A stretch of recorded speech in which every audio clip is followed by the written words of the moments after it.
Je vais peut-être avouer un truc, enfin, peut-être dire un petit secret ou quoi. J'aime pas la littérature de base. En fait, c'est-à-dire qu'il y a très peu de. En fait, si tu veux, quand j'étais jeune, mes parents ils m'ont vachement dit vas-y, faut que tu lises pour ta culture générale, machin et tout. Sauf que vas-y, quand on me force à faire un truc, moi j'aime pas.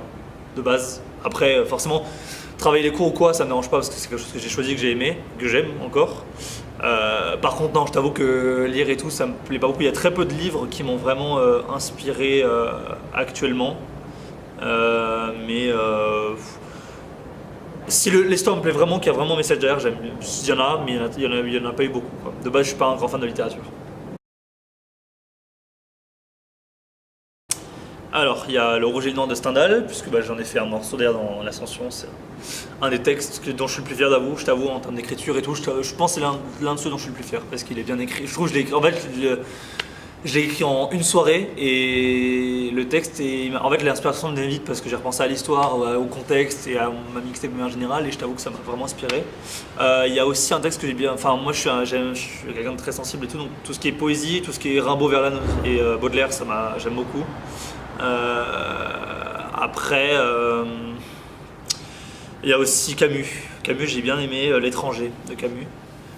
C'est un livre que j'ai bien aimé aussi parce que tu sais, il y a tout ce côté de la différence, parce que c'est le mec est quand même, j'ai plus le nom du gars dans l'histoire, mais c'est le personnage principal, c'est quelqu'un qui est à part, c'est quelqu'un qui est mais complètement à l'ouest, qui est en marge de la société et qui a une vie très bizarre. En fait, le livre en soi est bizarre, mais il le rend très réaliste parce que dans la vie de tous les jours, tu vois vraiment des gens comme ça, des gens qui vont jusqu'au meurtre parce qu'ils sont tellement barbés dans leur tête et que dans leur corps ils en parlent même pas et du coup bah, ça amène à des trucs comme ça. Et moi je suis partisan de ceux qu'il faut se confier envers ses potes, envers sa famille, envers des gens qui peuvent t'aider quoi. Parce que pour moi si tu te confies pas ou quoi, gros, à quel moment tu peux avancer dans la vie quoi.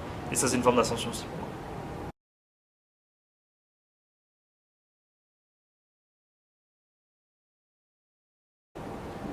Alors, il y en a pas mal, honnêtement. Bon, rien qu'à mon style vestimentaire, la façon dont je rappe, je pense que la plupart des gens compris quand même que c'était Nekfeu qui m'inspire le plus, avec ses collectifs. Moi je suis en 99, donc j'ai quand même grandi dans la même génération que bah, tous ces Nekfeu. Enfin, Nekfeu était à peu près la même génération que moi, mais genre les Big Feu et Oli, les SCH et tout, c'est plus ou moins ma génération. Et même si je suis dans la fin de cette génération. Non, franchement, c'est des gens qui m'ont beaucoup inspiré, Nekfeu et ses collectifs, le Escrow surtout et un 995. L'entourage moins, parce que même si c'est les mêmes personnes, c'est genre plus ou moins qui sont dedans. Les derniers titres du Escrow, genre Destin lié, ça m'a grave marqué. Après, ouais, Big Flo et Oli, forcément, je suis de Toulouse, donc logique. Et je trouve que leur rap est bien parce qu'il amène à la liberté d'expression et au bonheur, en fait, d'être heureux avec du rap. Le rap, c'est pas que du clash, c'est pas que de la punchline, même si c'est un rap que j'aime bien aussi. Tu peux avoir le côté aussi d'être heureux, en fait, d'aller mieux après écouter du rap. Et ça, c'est bien. Je trouve leur façon de faire. Et après, il y a Orelsan pour le côté à l'ancienne, le côté. Enfin, je sais pas, le flow qu'il a aussi en lui-même, je le trouve ouf. Et voilà, c'est les grands rappeurs. J'en ai plein d'autres. Il y a aussi Vald que je trouve dans la façon d'écrire qui est juste ouf. Dans la façon d'écrire, enfin, les gens me disent, en tout cas mes potes, que j'ai un mélange entre Nekfeu et Vald dans le côté très punchline aussi, dans le côté jouer avec les codes, jouer avec les procédés littéraires et tout, mais aussi à le côté très technique de l'écriture. Je me prends vachement la tête. Et parfois, les gens me disent, mais ta phrase veut dire quoi? Ta punchline veut dire quoi? Quand tu leur expliques, ils disent, mais tu t'es pris la tête pour rien en fait. Alors que justement, j'essaie de me prendre la tête pour donner du sens et que justement chaque personne puisse se faire sa propre opinion sur le texte en fait. Que chacun se fasse son idée en fait. Et c'est bien pour l'ouverture d'esprit je pense.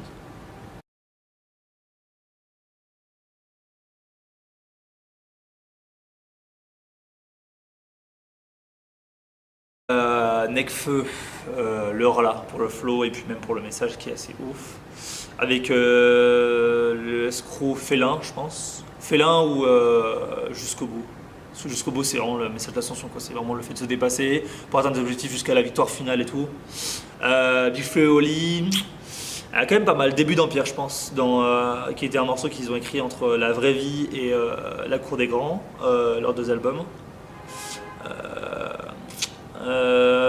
Pour Elsan, La Pluie, ouais, La Pluie ou San, qui sont aussi des morceaux très, pas ego trip, mais qui sont très relatants de leur vie et qui ont un côté très personnel, très profond aussi à leur quotidien, etc.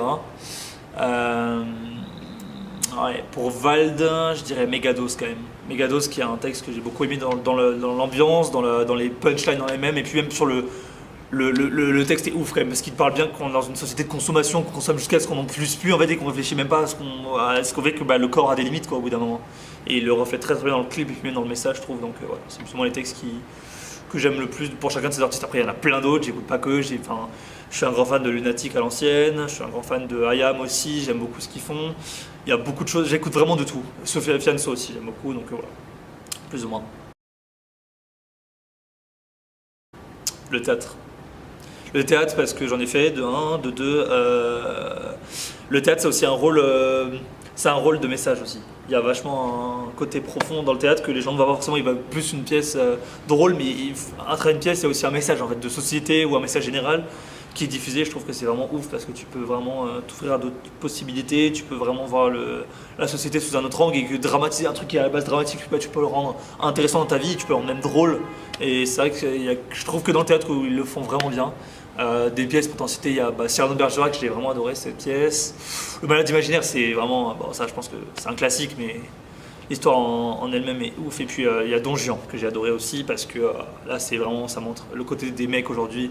Les gars ils sont en mode, ils veulent vraiment juste chiner de la meuf pour un soir et tout. Moi je suis pas contre pour cette pratique, tant que c'est fait avec le consentement de la fille et que les deux le veulent. Maintenant, je pense que dans l'épanouissement personnel, il y a mieux que la recherche du plaisir. Tu peux avoir le plaisir, tu peux l'avoir autre part. Et l'important, c'est de construire quelque chose qui te ressemble et qui forge que tu es vraiment plus tard.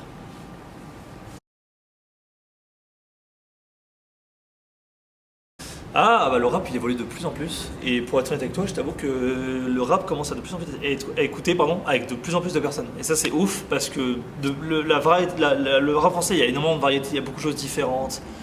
Il y a beaucoup d'artistes différents qui font des textes très différents sur des messages très différents et je trouve ça bien parce que ça ouvre à plein de gens. Il y a plein de gens qu'il y a 4-5 ans j'aurais jamais vu écouter du rap en écoute aujourd'hui, ils se disent mais c'est cool parce que l'ambiance qu'ils créent et tout est vachement intéressante. Donc ouais, je pense que c'est plus ou moins les messages principaux que je pense du rap.